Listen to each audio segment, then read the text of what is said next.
नमस्कार। आप देख रहे हैं डीएलएस न्यूज। यहाँ मिलती हैं देश दुनिया की 30 बड़ी और ताज़ा खबरें तेज और सटीक अंदाज में। राजनीति, खेल, कारोबार और अंतर्राष्ट्रीय अपडेट सब कुछ एक ही वीडियो में। भारत में गर्मी का असर मार्च की शुरुआत से ही बढ़ने लगा है। मौसम विभाग ने चेतावनी दी है कि इस साल मार्च से मई के बीच कई राज्यों में सामान्य से अधिक तापमान दर्ज हो सकता है और हीट वेव की स्थिति बन सकती है। संसद में लोकसभा स्पीकर के खिलाफ लाए गए अविश्वास प्रस्ताव को लेकर सियासी माहौल गर्म हो गया है। केंद्रीय गृह मंत्री अमित शाह ने विपक्ष की इस पहल को दुर्भाग्यपूर्ण बताते हुए कहा कि इससे लोकतांत्रिक परंपराओं पर सवाल उठते हैं।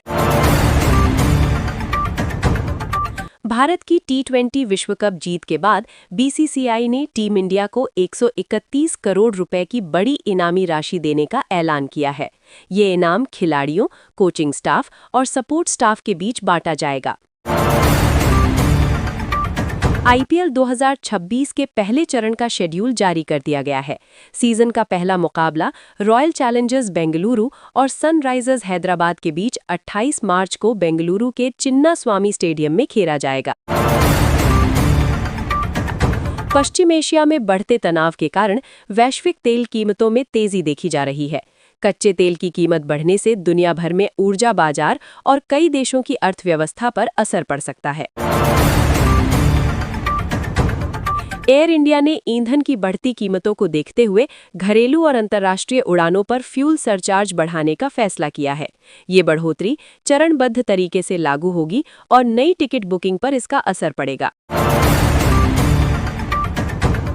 थाईलैंड के फुकेट एयरपोर्ट पर एयर इंडिया एक्सप्रेस का एक विमान हार्ड लैंडिंग का शिकार हो गया। विमान के अगले हिस्से को नुकसान पहुंचा, लेकिन राहत की बात ये रही कि सभी यात्री सुरक्षित बताए जा रहे हैं। पश्चिम एशिया में ईरान और इजरायल के बीच बढ़ते संघर्ष के कारण वैश्विक ऊर्जा आपूर्ति पर असर पड़ रहा है। इससे समुद्री मार्गों पर खतरा बढ़ गया है और कई देशों में तेल और गैस की कीमतों में उछाल आया है।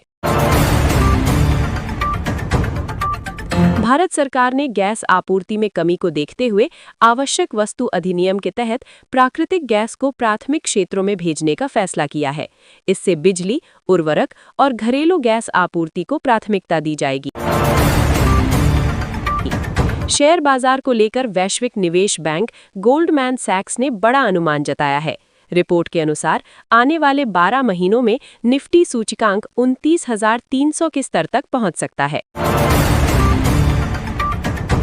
सरकार ने देश में मेडिकल शिक्षा को बढ़ावा देने के लिए 11,000 से ज्यादा एमबीबीएस सीटों को मंजूरी दी है।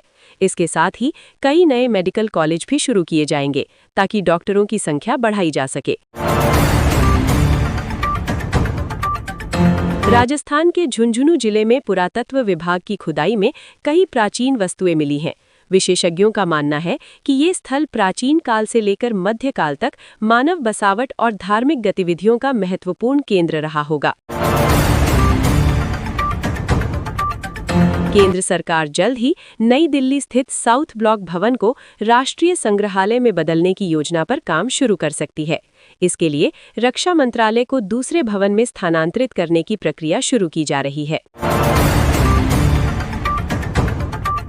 देश में विदेशी छात्रों की संख्या तेजी से बढ़ रही है।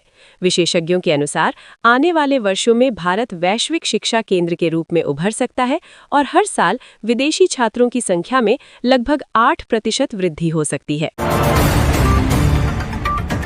नीट यूजी 2026 के लिए आवेदन की अंतिम तिथि बढ़ा दी गई है। राष्ट्रीय परीक्षण एजेंसी ने अधिक छात्रों को मौका देने के लिए ये फैसला लिया है ताकि सभी इच्छुक उम्मीदवार समय पर आवेदन कर सके। यूपीएससी ने सीएपीएफ भर्ती के लिए असिस्टेंट कमांडेंट के 349 पदों पर आवेदन प्रक्रिया शुरू की है।